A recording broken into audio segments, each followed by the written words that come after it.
बिस्मिल्लाहिर्रहमानिर्रहीम रब्बिश्रह ली सदरी व यस्सिर ली अमरी वहलुल उक़दतम मिन लिसानी व यफ़क़हू क़ौली सदक़ल्लाहुल अज़ीम। डियर पार्टिसिपेंट्स एंड व्यूअर्स, जैसा कि आप जानते हैं कि ये समरी मुख्तलिफ़ चैप्टर्स की हम वीडियोज़ में डिस्कस कर रहे हैं। तो आज हम जिस चैप्टर को डिस्कस करेंगे वो है chemical equilibrium. Chapter 8 first year chemistry का है। इसको एक वीडियो में कोशिश करेंगे कि उसको डिस्कस कर सके, उसके main points according to examination point of views. अगर आपने अभी तक मेरा चैनल सब्सक्राइब नहीं किया तो इस चैनल को सब्सक्राइब कर लें और वीडियो अच्छी लगे तो उसको ज़रूर लाइक एंड शेयर करें और बेल आइकॉन के बटन को ज़रूर प्रेस करें। जी, तो चलते हैं आज के टॉपिक की तरफ। आज का हमारा टॉपिक है केमिकल इक्विलिब्रियम।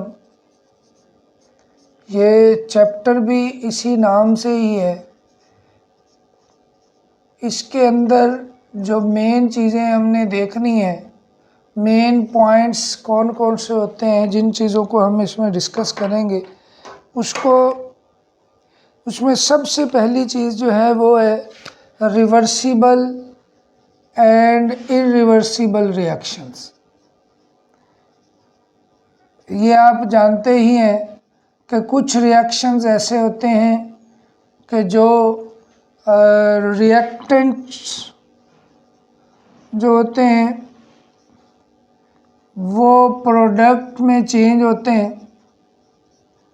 तो रिएक्टेंट से प्रोडक्ट कुछ टाइम के बाद हम देखते हैं कि रिएक्टेंट ख़त्म हो गए, प्रोडक्ट हासिल हो गया।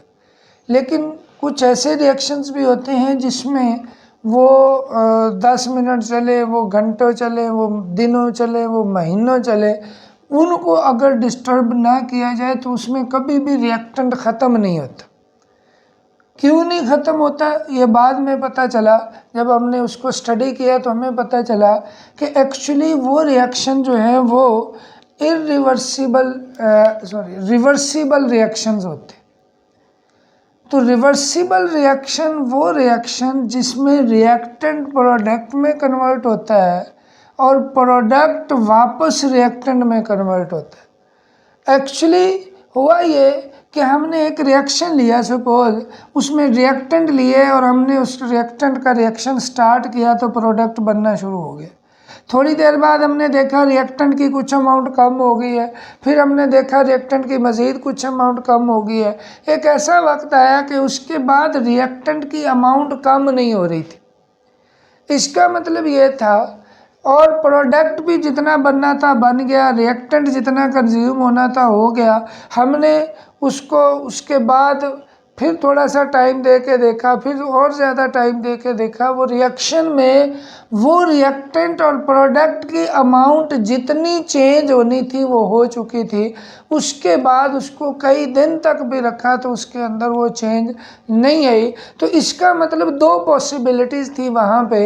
एक पॉसिबिलिटी तो ये थी कि रिएक्शन स्टॉप हो गया, ठीक है, पॉसिबिलिटी है। एक पॉसिबिलिटी ये थी कि रिएक्शन क्या हो गया जी, स्टॉप हो गया। और दूसरी थी कि चल तो रहा है, रिएक्शन चल रहा है लेकिन सेम स्पीड के साथ। Rate of forward reaction becomes equal to rate of reverse reaction। तो इस कंडीशन में भी इसका मतलब यह है कि जितना रिएक्टेंट प्रोडक्ट में कन्वर्ट हो रहा है उसी तरह से उतना ही प्रोडक्ट वापस रिएक्टेंट में चेंज हो रहा है। तो अगर ये दोनों काम सेम स्पीड से हो रहे हों तो इसका मतलब ये होगा कि ना रिएक्टेंट की कंसंट्रेशन चेंज होगी ना प्रोडक्ट की कंसंट्रेशन चेंज होगी। तो इस केस में ऐसे रिएक्शंस को बोलते हैं रिवर्सिबल रिएक्शन। ये वाली जो दूसरी बात थी ये ज़्यादा सही लगी जब हमने बाकी भी इसके मुख्तलिफ पैरामीटर्स को स्टडी किया, तो ये पता चला कि एक्चुअली उस स्टेज पर रिएक्शन रुका नहीं है, बल्कि क्या हुआ है कि रेट ऑफ फॉरवर्ड और रेट ऑफ रिवर्स रिएक्शन जो है वो इक्वल हो गए। अब इनको ग्राफिकली भी रिप्रेजेंट किया गया है कि जब आप सपोज करें आप एक ग्राफ ड्रॉ करते हैं और उस ग्राफ में आप एक तरफ टाइम लेते हैं और एक तरफ आप कंसंट्रेशन लेते हैं, तो क्या होता है जी, रिएक्टेंट शुरू में ज़्यादा होते हैं, with the passage of time कम होते जाते हैं, और ये यहाँ पे उसके बाद इतने टाइम के बाद वो कंसंट्रेशन जो है वो सेम होगी, उसके बाद ना वो कम हो रही है ना नीचे ज़्यादा हो रही है उनकी अमाउंट। इसी तरह प्रोडक्ट, ये रिएक्टेंट्स हैं, ठीक है। अगर हम प्रोडक्ट का जो है वो ड्रॉ करें तो वो भी इस तरह से है, ये इस पॉइंट के बाद ये भी जो है उनकी कंसंट्रेशन में चेंज नहीं आ रही, तो ये प्रोडक्ट है। अब ये रिएक्टेंट भी कम ज़्यादा नहीं हो रहा है इस टाइम के बाद, प्रोडक्ट भी कम ज़्यादा नहीं हो रहा है इस टाइम के बाद, तो यहाँ पे ये जो टर्म है इसको एक और जो है वो नाम दिया गया, दैट वाज इक्विलिब्रियम, कि ये इक्विलिब्रियम स्टेट में चले गए। इक्विलिब्रियम स्टेट या डायनामिक इक्विलिब्रियम भी हम इसको बोलते हैं, जिसका मतलब ये है कि उस स्टेज पर rate of reverse and rate of forward reaction जो है वो इक्वल होते हैं। अब ये किसी एक रिएक्शन के लिए इक्विलिब्रियम स्टेट का आना, जितने भी रिवर्सिबल रिएक्शन है उन सब में डायनामिक इक्विलिब्रियम स्टेट आएगी, और उस डायनामिक इक्विलिब्रियम स्टेट का आना या उसके वक्त उस स्टेट पर रिएक्टेंट और प्रोडक्ट की कंसंट्रेशन कितनी होगी, ये हर रिएक्शन की अपनी नेचर पे डिपेंड करता है, ये बराबर नहीं हो सकती। ये मतलब ये नहीं है कि हमने 100 ग्राम लिया है तो 50 ग्राम आगे जाएगा और इक्विलिब्रियम आ जाएगा, बल्कि ये nature of the reactant and product पे डिपेंड करेगा कि उसमें रिएक्टेंट कितना रहना है, प्रोडक्ट कितना रहना है। ऐसा भी हो सकता है कि 100 ग्राम आपने लिया है तो उसमें से 10 ग्राम आगे चला जाए, 90 पड़ा रहे। ये भी हो सकता है कि 90 ग्राम आगे चला जाए, 10 पड़ा रहे। ये भी हो सकता है 40-60 में वो चेंज हो, ये भी हो सकता है 50-50 में भी हो सकते हैं, लेकिन 50 का होना ज़रूरी नहीं है। ये कन्फ्यूज़ नहीं करना इस बात से कि 50% होगा, बल्कि ये इस रिएक्शन की नेचर पे डिपेंड करेगा कि वो कितना आगे जाता है और कितने प्रोडक्ट होंगे, कितने रिएक्टेंट होंगे जब उसकी इक्विलिब्रियम स्टेट आएगी।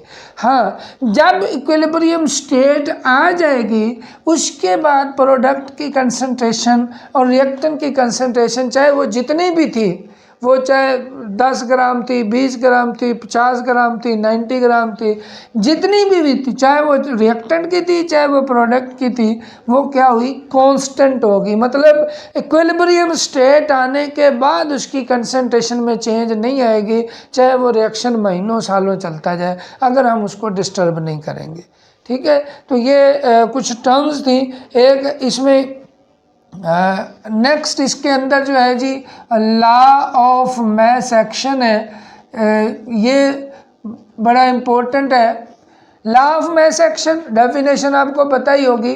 इसके अंदर ये रिएक्शन काइनेटिक्स के हवाले से है कि रेट ऑफ रिएक्शन के हवाले से। रेट ऑफ रिएक्शन क्या होता है, पर्टिकुलर टाइम में जो कंसंट्रेशन में चेंज है वो कितनी आती है, मतलब change in concentration per unit जो टाइम के साथ उसके जो कंसंट्रेशन में चेंज आती है वो कितनी होगी। अब rate of reaction according to law of mass action is directly proportional to the concentration of the reactant, या अब इसको ऐसे कह लें, या तो हम यह कह सकते हैं कि रिएक्टेंट की कंसंट्रेशन के डायरेक्टली प्रोपोर्शनल होगा। एक और फॉर्म भी इसकी हो सकती है कि इफ़ रिएक्शन जो है वो मोर देन वन काइंड हो, तो फिर रेट ऑफ रिएक्शन क्या होगा, is directly proportional to the first reactant, जो भी वो होगा, मल्टीप्लाइड बाय सेकंड रिएक्टेंट। उसकी कंसंट्रेशन, मतलब इसको आप आगे भी ले जा सकते हैं। अगर 3 रिएक्टेंट होंगे तो उसके साथ भी इसको मल्टीप्लाई करेंगे। तो 2 तरह से इसको हम डिफाइन कर सकते हैं। एक तो ये कि rate of reaction is directly proportional to the concentration of the reactant, और इसको कंसंट्रेशन भी बोलते हैं।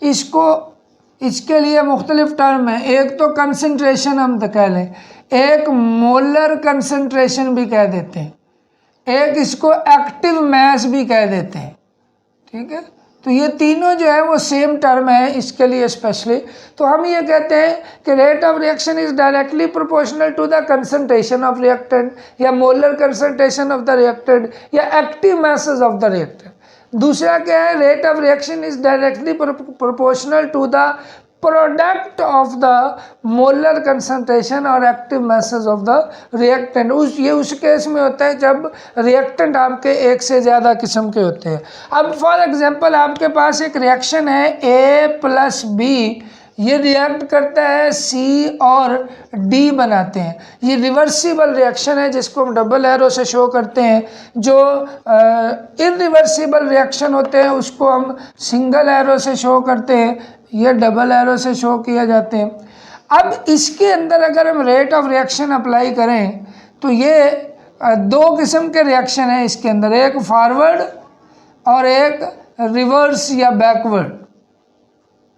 अब reverse reaction, rate of forward reaction अगर हम देखें तो ये क्या होगा जी, रेट ऑफ फॉरवर्ड रिएक्शन किसके इक्वल होगा, according to law of mass action is directly proportional to the, अब ये वाली चीज़ होगी क्योंकि रिएक्टेंट इसके अंदर 2 किस्म के हैं, तो दोनों की कंसंट्रेशन का प्रोडक्ट होगा B, और इसी तरह से रेट ऑफ रिवर्स रिएक्शन जो है ये किसके इक्वल होगा, concentration of C into D। ये बड़ी सिंपल सी चीज़ें आप पहले ही जानते होंगे।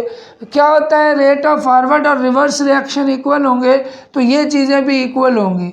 ये प्रोपोर्शनल साइन ख़त्म करके इसके साथ एक कांस्टेंट लगाया हुआ है कि फॉरवर्ड रिएक्शन के लिए जो है वो बन जाता है KF A की कंसंट्रेशन, B की कंसंट्रेशन, और रिवर्स रिएक्शन के लिए बन जाएगा KR C की कंसंट्रेशन और D की कंसंट्रेशन।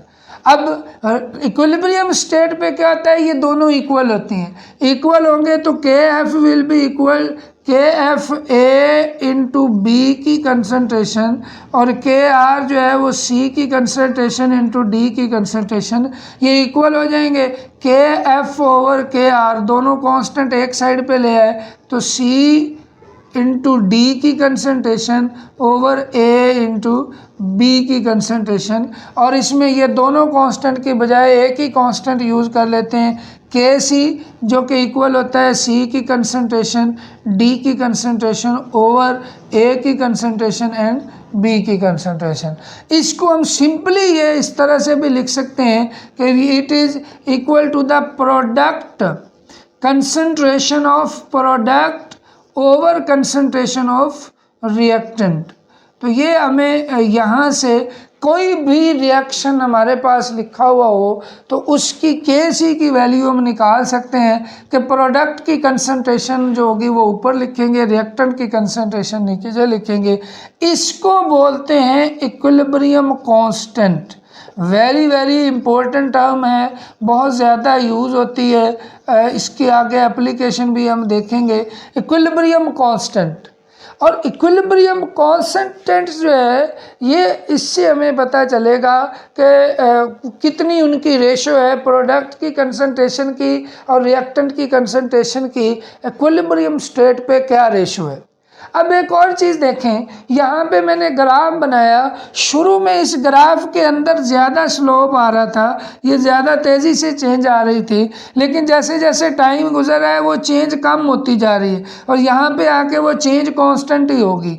अब यहाँ पे भी यही लॉ अप्लाई हो रहा है। देखें कि शुरू में कंसंट्रेशन चूंकि रिएक्टेंट की ज़्यादा थी, मैक्सिमम रिएक्टेंट लिया हुआ था, इसलिए वो ज़्यादा से ज़्यादा जो है वो चेंज होता है, क्योंकि रेट ऑफ रिएक्शन जो होगा वो कंसंट्रेशन के डायरेक्टली प्रोपोर्शनल है। जितनी ज़्यादा कंसंट्रेशन थी रेट भी ज़्यादा था, तो शुरू में स्पीड भी उसकी ज़्यादा थी, जिसकी वजह से ये ज़्यादा चेंज आ रही थी। इसी तरह प्रोडक्ट भी उसी लिहाज से बन रहा था। लेकिन जैसे जैसे टाइम गुजरता गया उसके अंदर जो चेंज थी वो कम होती गई, क्योंकि उसकी कंसंट्रेशन जो थी वो भी कम होती गई। अब यहाँ से हमें इसका भी थोड़ा सा आइडिया हो जाता है। इसके बाद ये मुख्तलिफ रिएक्शन के लिए इक्विलिब्रियम एक्सप्रेशन होते हैं और यूनिट्स ऑफ इक्विलिब्रियम है। एक तो और चीज़ कि जो इनके कोएफिशिएंट होंगे, सपोज़ ये जो रिएक्टेंट है इनके जो कोएफिशिएंट होते हैं, ये इस इक्वेशन के अंदर उनके वो पावर बन जाती है, एक्सपोनेंट बन जाते हैं। ठीक है, ये एक्सप्रेशन इस तरह से भी लिखा हुआ आ सकता है। अब एक और चीज़ इसमें हमने देखनी है, वो क्या है जी, यूनिट्स ऑफ केमिकल इक्विलिब्रियम। ये बाज़ दफ़ा मुख्तलिफ रिएक्शंस दे के उसके यूनिट पूछ लेता है। तो एक तो ये देखना है आपने कि यूनिट्स जो है ये एक ब्रैकेट, एक ये जो ब्रैकेट साइन है ना, इसका यूनिट है मोल्स पर डीएम क्यूब। इस यूनिट की मदद से जितनी ब्रैकेट होंगे और जितनी उनके ऊपर एक्सपोनेंट पावर लगी हुई है उसके लिहाज से आपने मोल पर डीएम क्यूब निकाल लेना। और जितना भी वो जो भी यूनिट आएगी वो, एक तो ये याद रखें कि जब number of moles of product and reactant ये इक्वल हों तो नो यूनिट होगा, बिकॉज जितने मोल पर डीएम क्यूब ऊपर होंगे उतना ही मोल पर डीएम क्यूब नीचे होंगे, वो एक दूसरे से कैंसल आउट हो जाएंगे, तो उसकी कोई यूनिट नहीं होगी। लेकिन अगर उनमें डिफरेंट नंबर ऑफ मोल्स हैं बिटवीन रिएक्टेंट एंड प्रोडक्ट, तो उस केस में उसकी कोई ना कोई यूनिट होगी। अगर रिएक्टेंट के ज़्यादा होंगे तो ये चीज़ माइनस में चली जाएगी, पर मोल डीएम क्यूब आ जाएगा। ठीक है, और अगर प्रोडक्ट के ज़्यादा होंगे तो ये डेफिनेटली ऊपर होते हैं, ये डायरेक्ट मोल पर डीएम क्यूब में ही आएंगे, चाहे वो एक हो या इसका स्क्वायर हो सकता है या इसका जितना भी ऊपर पावर होगी कोई एक्सपोनेंट, उसके लिहाज से इसके यूनिट जो हैं वो निकल आएंगे। एक और है, इसके अंदर मुख्तलिफ एक्सप्रेशन है। किसी भी रिएक्शन को रिप्रेजेंट करने के लिए आपने उसको किस तरह से लेके चलना है, केसी एक्सप्रेशन क्या है, उसके तहत आपने ये चीज़ याद रखनी है, केसी इज इक्वल टू प्रोडक्ट की कंसंट्रेशन और ओवर रिएक्टेंट की कंसंट्रेशन। अब ये जो चीज़ है इसको अप्लाई करते हुए हम मुख्तलिफ जो रिएक्शंस हैं उनकी केसी जो है वो वैल्यू भी फाइंड करते हैं। फॉर एग्जांपल PCl5 है जी, PCl5 है, ये डीकम्पोज होता है PCl3 में जब इसको हीट करते हैं या रिएक्शन करवाते हैं तो क्लोरीन में। अब शुरू में अगर देखा जाए इसकी, वैसे तो देखी जाए तो केसी एक्सप्रेशन क्या होगा, Kc will be equal to, product ऊपर आएगा इस रिएक्शन में, ये प्रोडक्ट है, ठीक है, प्रोडक्ट की ये कंसंट्रेशन और क्लोरीन की कंसंट्रेशन डिवाइडेड बाय PCl5। अच्छा, एक और चीज़ देखें कि ये जो डायनामिक इक्विलिब्रियम होता है ना, ये सिर्फ ये नहीं है कि आप PCl5 लेंगे तो फिर ये रिवर्सिबल रिएक्शन इक्विलिब्रियम स्टेट पे पहुंच जाएगा, बल्कि ये दोनों लेके इनको भी रिएक्ट करवाएंगे तो उससे ये बनेगा और ये वापस डीकम्पोज होना शुरू हो जाएगा। तो इस तरह से this reaction can be start from any side of the reaction, मतलब आप ये लेके इससे भी स्टार्ट ले सकते हैं, ये लेके इससे भी स्टार्ट ले सकते हैं। तो दोनों केस में अगर वो क्लोज कंटेनर भी है और तो वो इक्विलिब्रियम स्टेट पे पहुंच जाएगा, और ये एक मैक्रोस्कोपिक प्रॉपर्टी है। अब ये एक तो एक्सप्रेशन ये है। अब इसके अंदर डायरेक्ट हम इस तरह लिखने के बजाय हम कुछ फार्मूलाज लिखते हैं। मिसाल के तौर पर PCl5 की कंसंट्रेशन हम ली थी शुरू में A, ए कुछ अमाउंट है, मोल्स पर डीएम क्यूब हमने ले लिए, ठीक है, या मोल है, नंबर ऑफ मोल्स कह लें, वो हमने PCl5 के लिए इसको जब हमने रिएक्ट करवाया, डिकम्पोज हुए, तो ये पहले रिएक्शन जब स्टार्ट नहीं हुआ था तो ये 0 थे। अब जब इक्विलिब्रियम स्टेट आई तो इसमें से इसकी कुछ अमाउंट आगे चली गई, कितनी जाएगी वो कोएफिशिएंट जो है नंबर वो डिपेंड करेगा। सपोज ये 1 जाती है, 1 को हम जनरली हम x कंसीडर कर लें कि x अमाउंट है जो PCl5 की वो रिएक्ट करके इसमें कन्वर्ट हो गई।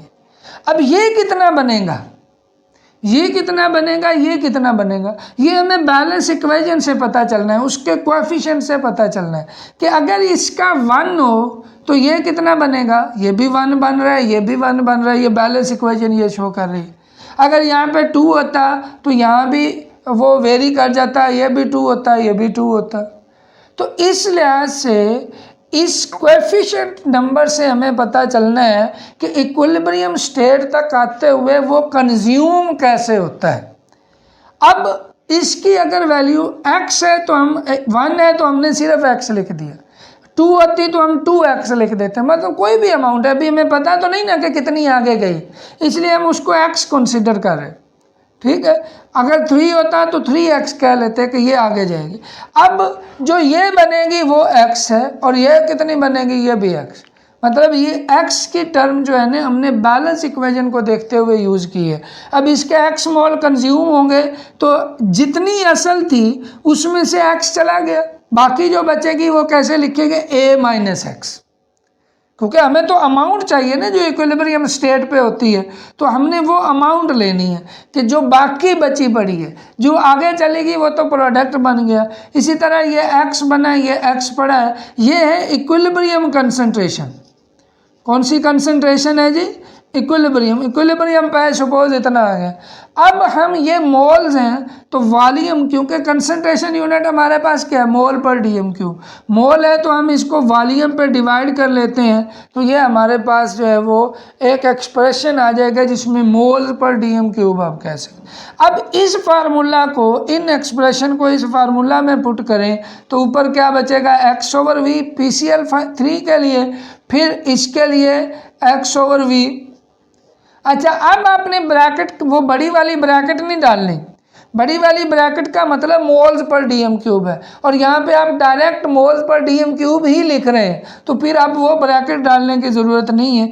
a माइनस x/v, इसको सॉल्व करेंगे तो आपके पास ऊपर x² आ जाएगा, नीचे ये v² है, v² जो है वो चले ऐसे ही एक दफ़ा लिख देते हैं। नीचे क्या बचा, a माइनस एक्स, और इसका जो v था वो ऊपर चला गया। अब इस v के साथ इसका स्क्वायर कैंसिल हो जाएगा, क्या बचा, x² v into a minus x.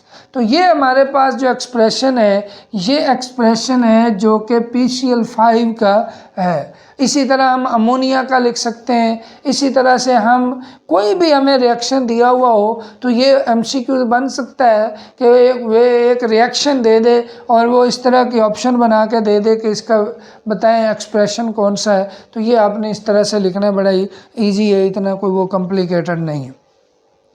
इसके बाद इक्विलिब्रियम कांस्टेंट जो है उसकी एप्लीकेशन है कि इसका आपको फ़ायदा क्या हुआ। एक और चीज़ भी इसमें है, पहले वो देख लें कि इक्विलिब्रियम कांस्टेंट ये जो है ये हमने कंसंट्रेशन में देखा है, ये तमाम किस्म का रिएक्टेंट के लिए जो है वो रिएक्टेंट और प्रोडक्ट के लिए हो सकता है, लेकिन बाज़ दफ़ा गैसेज होती हैं हमारे पास, तो गैसेज के लिए Kc की बजाय हम लिखते हैं Kp, क्योंकि उनकी कंसंट्रेशन जो होती है वो उनके पार्शियल प्रेशर से ली जाती है और उनका कंसंट्रेशन की बजाय उनका पार्शियल प्रेशर ही जो है वो यूज़ किया जाता है। तो उस केस में जो Kp होता है, इसका Kc के साथ एक रिलेशन है कि पार्शियल प्रेशर कांस्टेंट जो होता है इक्विलिब्रियम कांस्टेंट, ये इक्वल होता है Kc इंटू RT, इसकी पावर है डेल्टा n। ये एक्सप्रेशन भी एमसीक्यूज में पूछा जा सकता है कि किसी का वो पार्शियल प्रेशर के लिहाज से दे दे और आपको वो जो है वो केस ही दे दे, उससे के पी पूछ ले या वेरी करके इसको किसी न किसी फॉर्म में ये क्वेश्चन पूछे जा सकते हैं। इक्विलिब्रियम कांस्टेंट की एप्लीकेशन क्या है जी? एप्लीकेशन में जो आपने याद रखनी है चीज़ें ये क्या है जी? सबसे पहले तो इससे ये पता चलता है कि डायरेक्शन ऑफ रिएक्शन क्या है।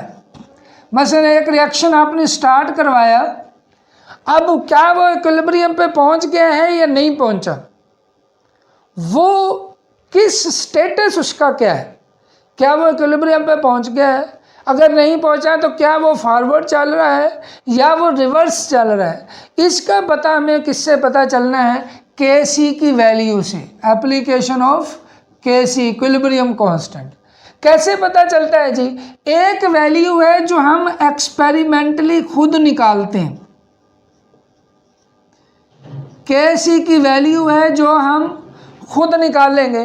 एक वैल्यू होगी जो लिटरेचर में पड़ी होगी, लिटरेचर के अंदर, बुक्स के अंदर या मुख्तलिफ कोई भी हमें उसका सोर्स हो सकता है कि हमें एक रिएक्शन बताया जाए कि उसकी जी के सी की वैल्यू इतनी है। हम क्या करते हैं, उस रिएक्शन को स्टार्ट कर देते हैं, जो भी उसके अंदर रिएक्टेंट दिए हुए हैं उनको लेके उस रिएक्शन को स्टार्ट करते हैं।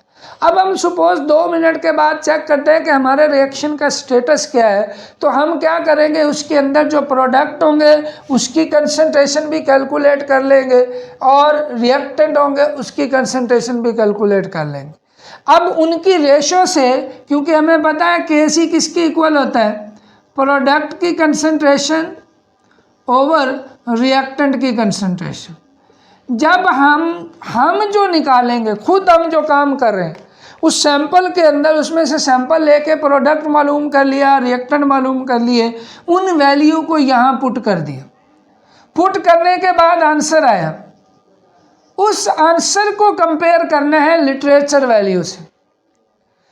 इसको आप रेशो कह ले, चले मैं इसको ना रेशो कह देता हूँ। है ये भी क्या, कैसी वैल्यू ही है, लेकिन जो हमारे निकाली हुई ये रेशो और असल जो रेशो है, जो असल के सी की वैल्यू है, इसको कंपेयर किया जाता है। अगर तो ये वैल्यू कम है, मसलन असल के सी की वैल्यू हो सकता है 5 हो, हमने जो निकाली वो 2 है।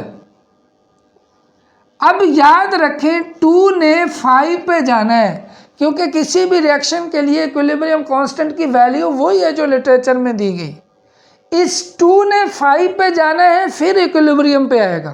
तो अब वो किस हालत में है और वो कैसे 5 पे पहुंचेगा, उसके लिए क्या करना है कि देखें 2 आंसर आया, हम आंसर को बढ़ाना चाहते हैं, ये रेशो है, इस रेशो की जो वैल्यू आएगी उसको हम 5 ले जाना चाहते हैं। फिलहाल कितनी आ रही है 2, मतलब हम आंसर बढ़ाना चाहते हैं। आंसर बढ़ाने के लिए क्या करते हैं, ऊपर वाली वैल्यू को बढ़ाते हैं, नीचे वाली वैल्यू को कम करते हैं, क्योंकि दोनों एक दूसरे के साथ चेंज होगी ना, रिएक्टेंट ने प्रोडक्ट में चेंज होना, तो रिएक्टेंट ऑटोमेटिकली कम होगा, प्रोडक्ट ऑटोमेटिकली बढ़ेगा। जब ये नीचे वाली वैल्यू कम होगी, ऊपर वाली बढ़ेगी, तो आंसर ऑटोमेटिकली वहाँ जो है वो इंक्रीज हो जाएगा। तो ये है कि इस केस में जब हमारी निकाली हुई वैल्यू जो रेशो होगी, रेशो लेस देन के सी, तो रिएक्शन किधर जाएगा, फॉरवर्ड जाएगा। क्यों फॉरवर्ड जा रहा है, उसका स्टेटस क्या है कि वो फॉरवर्ड जा रहा है। वजह क्या है कि प्रोडक्ट ने बढ़ना है, और प्रोडक्ट के बढ़ने का मतलब रिएक्टेंट से प्रोडक्ट का जाना रिएक्शन का होता है। जब रिएक्टेंट से प्रोडक्ट में जाएगा तो डेफिनेटली उसकी रेशो बढ़ रही होगी। उसके बाद दूसरी जो इसकी चीज़ है, जो टर्म है, वो क्या है कि रेशो इज ग्रेटर देन के सी, कि जो लिटरेचर में पड़ी वैल्यू है वो सपोज 5 है और जो रेशो निकाली वो है जी 7, तो अब 7 ने 5 की तरफ जाना है, असल वैल्यू की तरफ जाना है, तो 7 से 5 जब जाएगी तो क्या होगा, आप आंसर कम करना चाहते हैं, आंसर कम करना चाहते हैं तो आपको ऊपर वाली वैल्यू कम करनी पड़ेगी, नीचे वाली वैल्यू बढ़ानी पड़ेगी ताकि वो आंसर जो है वो कम हो जाए।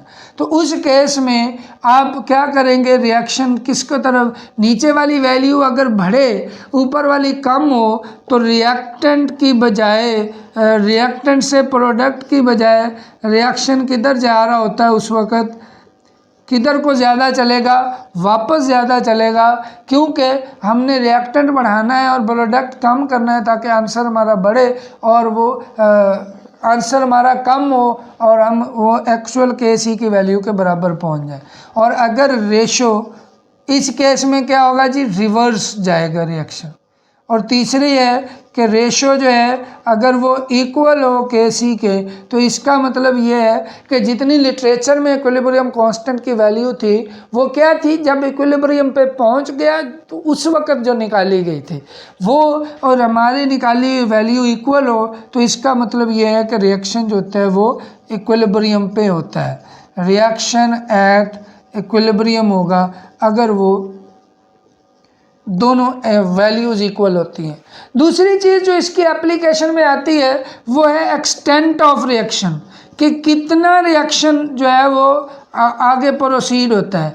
इसमें देखें, बड़ी सिंपल सी एक ही चीज़ आपने याद रखनी है, क्या कि KC की वैल्यू किसके इक्वल है, वो है प्रोडक्ट की कंसंट्रेशन और ओवर रिएक्टेंट की कंसंट्रेशन। अब आप याद रखें, कोई भी रिएक्शन कितना ज़्यादा प्रोसीड होगा, जितना वो मैक्सिमम आगे जाएगा उतना प्रोडक्ट ज़्यादा बनेगा, और प्रोडक्ट ज़्यादा बनेगा तो डेफिनेटली KC की वैल्यू भी बढ़ जाएगी। तो इसमें 3 ऑप्शन है, KC की वैल्यू बहुत ज़्यादा हो तो इसका मतलब रिएक्शन जो होगा वो फॉरवर्ड ही जाता है। आप ये समझ लें कि जितने इरिवर्सिबल रिएक्शन हैं उन सब की KC की वैल्यू बहुत ज़्यादा होती है।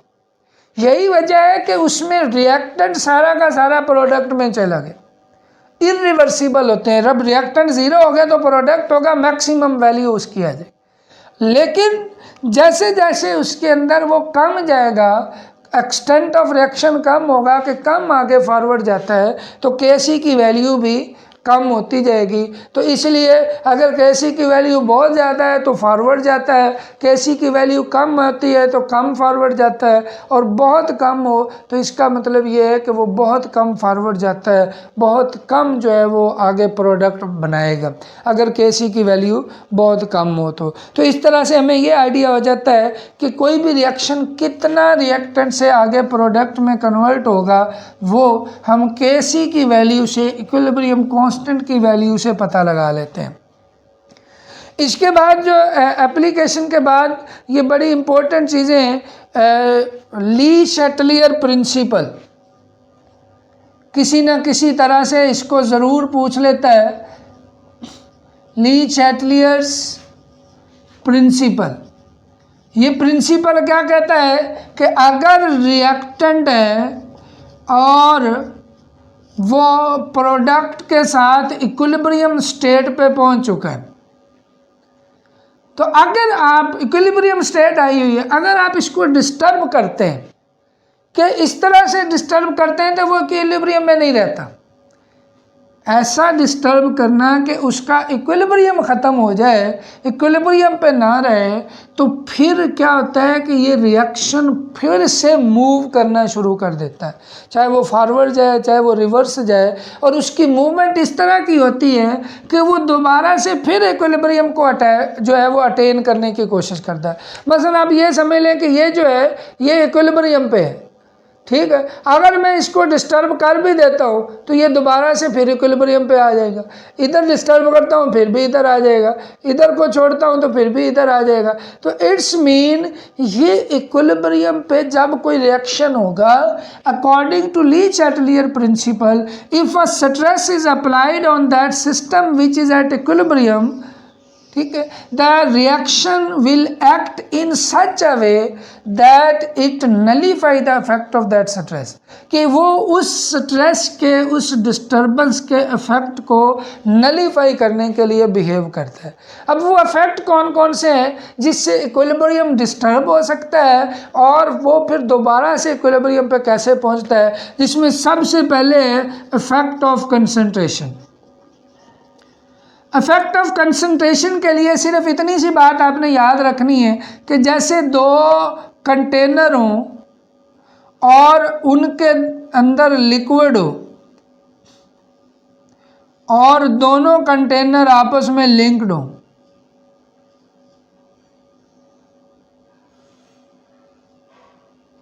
ये लिक्विड है, इसमें भी ये लिक्विड है, मतलब इसमें फ्लो हो सकता है, पॉसिबल है कि इधर से इधर और इधर से इस कंटेनर से उसमें लिक्विड जा सकता है और इससे इसमें जा सकता है। अब ये दोनों बराबर हालत में होंगे, ऐसे समझ ये इक्विलिब्रियम पे है। अगर आप इसमें मजीद लिक्विड डालेंगे तो क्या होगा,